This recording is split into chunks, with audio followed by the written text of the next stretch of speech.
Bem-vindos, prezados alunos e alunas, à nossa terceira aula sobre excludentes de ilicitude, né? Então, eu já me apresentei aí no começo, peço que aqueles que não tiveram tempo de ver a primeira aula que retornem com o intuito de que possamos nos localizar dentro do crime. Estamos falando das excludentes de ilicitude diante de juridicidade. Dissemos que elas são estado de necessidade, legítima defesa, estrito cumprimento de um dever legal e exercício regular de um direito. Estão previstas dentro do Código Penal do artigo 23, 24, 25, 26, conforme vamos ver aqui na nossa aula.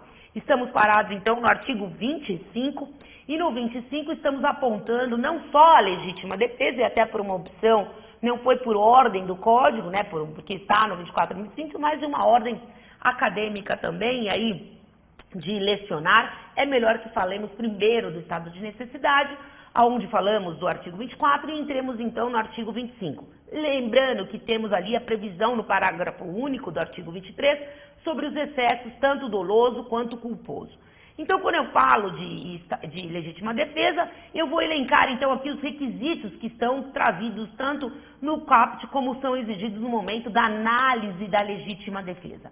Então, no primeiro momento, a existência de uma agressão, diferentemente do estado de necessidade em que há um perigo atual, aqui tem que haver uma agressão.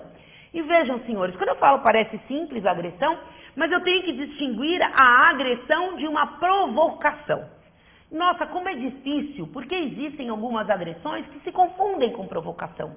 Então, por exemplo, se eu xingo alguém quanto à sua opção sexual, ou quanto à sua cor, ou quanto à sua etnia, quanto à sua raça, eu posso, não obstante ter uma agressão não física, mas eu tenho uma agressão verbal.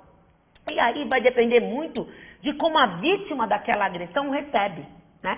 Será que ela recebeu isso como uma provocação? Então eu posso receber gordinha, feinha, como simplesmente uma provocação.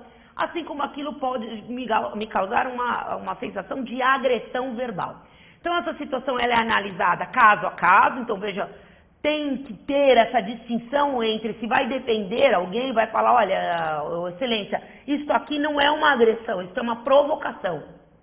E se você está do outro lado, você vai defender o oposto, né?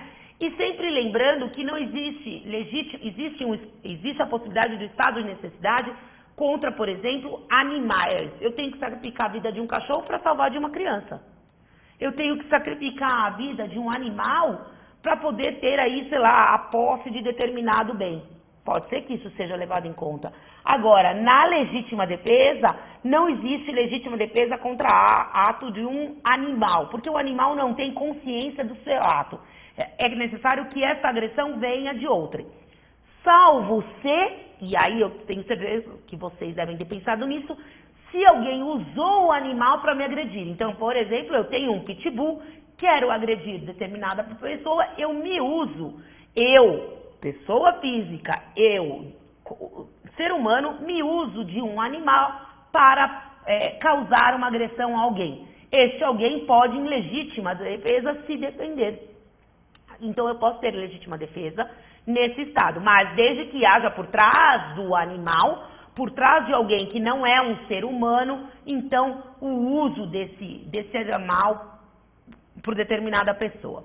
Atualidade ou iminência é aquele requisito temporal, como eu já aventei no estado de necessidade, que diz só atual, não diz iminente, mas ele remete, a jurisprudência remete à legítima defesa. A legítima defesa atual é aquela que está presente, ela está acontecendo, ela está em progressão, como eu coloquei assim, e iminente é quando ela está prestes a se concretizar. Mudando um pouquinho, mudando do slide, outra característica, outro requisito é a injustiça dessa agressão. Então, veja bem, essa agressão que está sendo causada ao sujeito que vai repelir tem que ser uma agressão ilícita, uma agressão que não era devida, que não deveria acontecer. Lembrando a diferença entre agressão e provocação vai depender muito do caso em espécie, né, do caso concreto. A injustiça deve ser apreciada de maneira objetiva. Então, quando eu coloco essa objetividade, aqui eu vou riscar para vocês, objetividade, porque o legislador não vai poder, como eu disse para vocês, ele não vai poder usar e falar, ah, mas eu acho que aqui não era ilícita, não era injusta essa agressão, era justa. Não, eu vou olhar a determinada situação objetivamente, não vou olhar o homem médio que compõe a situação e vou ver se nessa situação havia uma agressão injusta. A agressão também pode ser, posso repelir uma agressão contra direito próprio ou alheio, ou seja, assim como estado de necessidade, eu admito a hipótese dessa excludente de ilicitude, seja em legítima defesa própria ou legítima defesa de terceiro. E outro, que também é requisito do estado de necessidade, que é o conhecimento dessa situação justificante. Eu tenho que saber que eu estou em estado de necessidade. Eu tenho que saber que eu estou em legítima defesa. Diferentemente, mais uma vez eu trago as diferenças do estado de necessidade, onde eu tenho o dever de sair dessa situação, se for possível. Na legítima defesa, esse requisito não é necessário. Um outro requisito também é que sejam usados os meios necessários, ou seja, dos meios moderados. Qual o objetivo? De que não haja excesso e que não haja culpa no momento da prática, né? Que não haja excesso doloso na prática. Então, trata-se de um meio menos lesivo, mas aquele que estiver ao alcance do sujeito, né, para repelir essa agressão e que seja, então, o suficientemente necessário para repelir essa agressão. Então, os meios que existem e são suficientemente necessários. Muitas vezes basta eu dar um tiro para o chão ou basta eu dar um tiro na direção para que aquela situação já cesse, para que aquela injustiça não continue acontecendo. Eu não preciso ir lá e dar 18 tiros no peito do sujeito. Então vejam, é nesse momento que nascem aquelas dúvidas, mas será que precisava ter sido tão cruel na prática da legítima defesa? Será que para repelir os meios, repelir aquela injusta agressão, eu precisava usar de tanta crueldade? Ou se bastava então que eu desse um tiro, ou bastasse que eu imobilizasse, ou bastasse que eu desse uma rasteira e estava ao meu alcance aquilo. Então toda a situação tem que ser analisada. O uso moderado, então, não é basta que seja necessário, é necessário que seja, então, moderado, e aqui os requisitos se somam, né? É preciso que esse meio seja utilizado moderadamente, proporcionalmente à reação. Então, não é porque alguém me dá um tapa para a cara que eu tenho o direito de dar 14 tiros na pessoa. Vejam, eu tenho condições, então, de repelir aquela agressão injusta que está acontecendo, né, atual e injusta que está acontecendo, com outro tapa na cara, ou com, sim, dando uma rasteira naquela pessoa. Então tudo vai ser olhado qual é a situação, tanto da vítima quanto do agressor, do agredido e do agressor. Então qual era o tamanho, qual era a altura, qual era as circunstâncias de tempo, lugar, a cena ali da prática da excludente de ilicitude, chamada daí de legítima defesa. Ela pode ser classificada, a legítima defesa, em legítima defesa recíproca, né?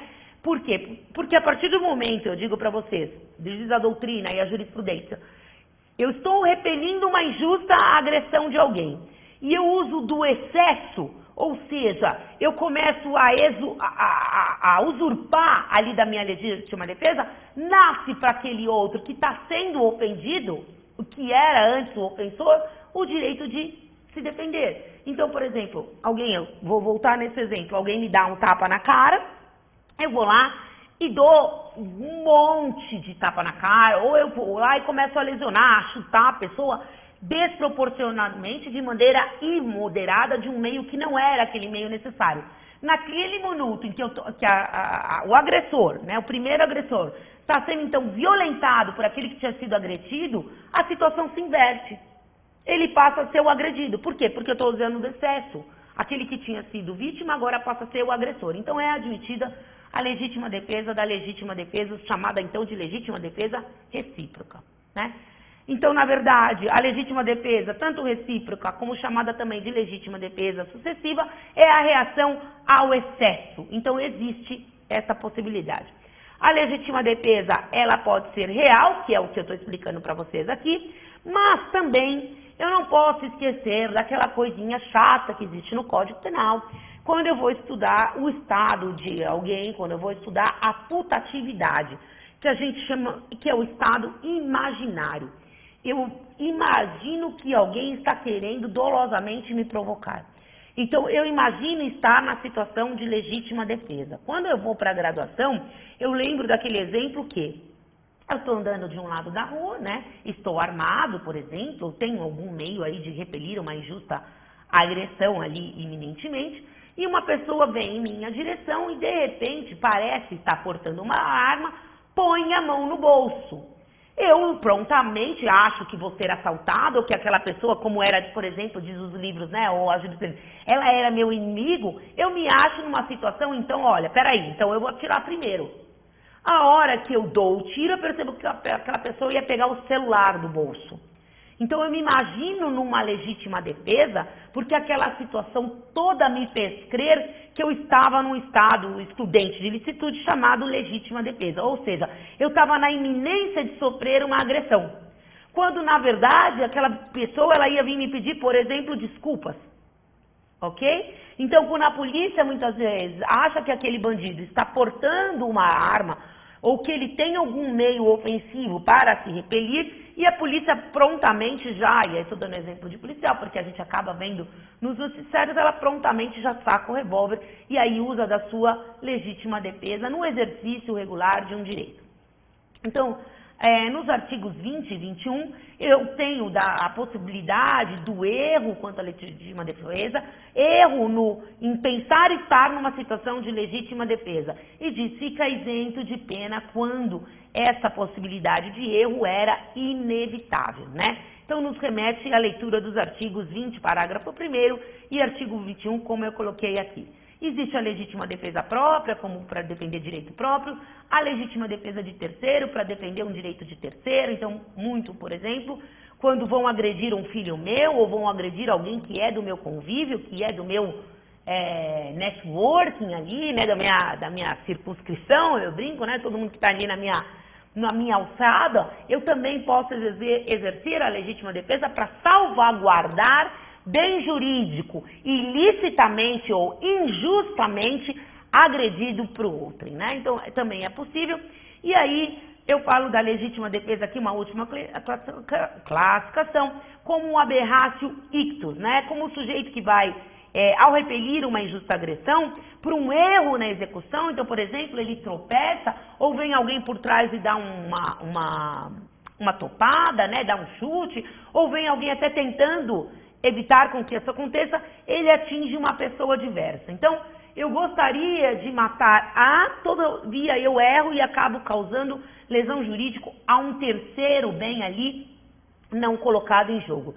Então, é possível que haja aberratio ictus, que é um erro na execução, e aí eu vou ser condenado com aquele delito que eu gostaria de ter praticado. Bom, aqui para finalizarmos nossa terceira aula, eu trago a previsão do pacote anticrime, que era uma situação já existente, mas agora veio aí normatizada, que é a possibilidade daqueles que estão envolvidos com segurança pública, e aí nos casos policiais civis e militares, e também aqueles municipais constituídos municipal, né, por cada um dos municípios, o segurança pública que repele a agressão ou risco da agressão. Então, quer dizer, agressão, eu falo aqui, ó, como atual, e aqui o risco como iminente, né? Aqui fica um pouquinho falho para vocês.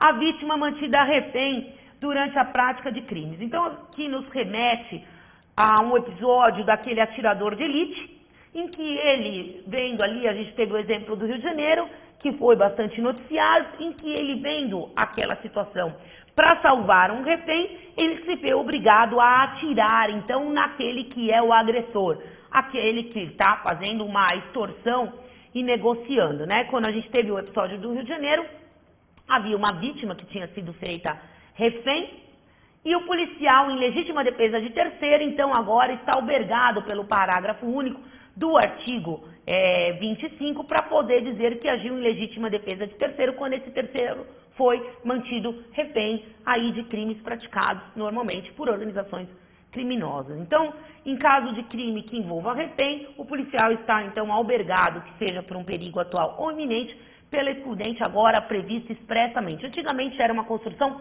jurisprudencial, hoje já é algo normatizado. Era necessário, professora? Não, talvez não. Mas, enfim, veio previsto aí pelo ordenamento jurídico que abunda aqui para nós, né, normalmente não prejudica, Então aí é uma abundância, enfim, é uma retórica do que já vinha acontecendo. Então eu espero vocês, aqui a gente finaliza a nossa terceira encontro, eu espero vocês para falarmos um pouquinho das diferenças e das últimas duas excludentes de ilicitude que vão ser tratadas logo mais. Obrigada pela participação.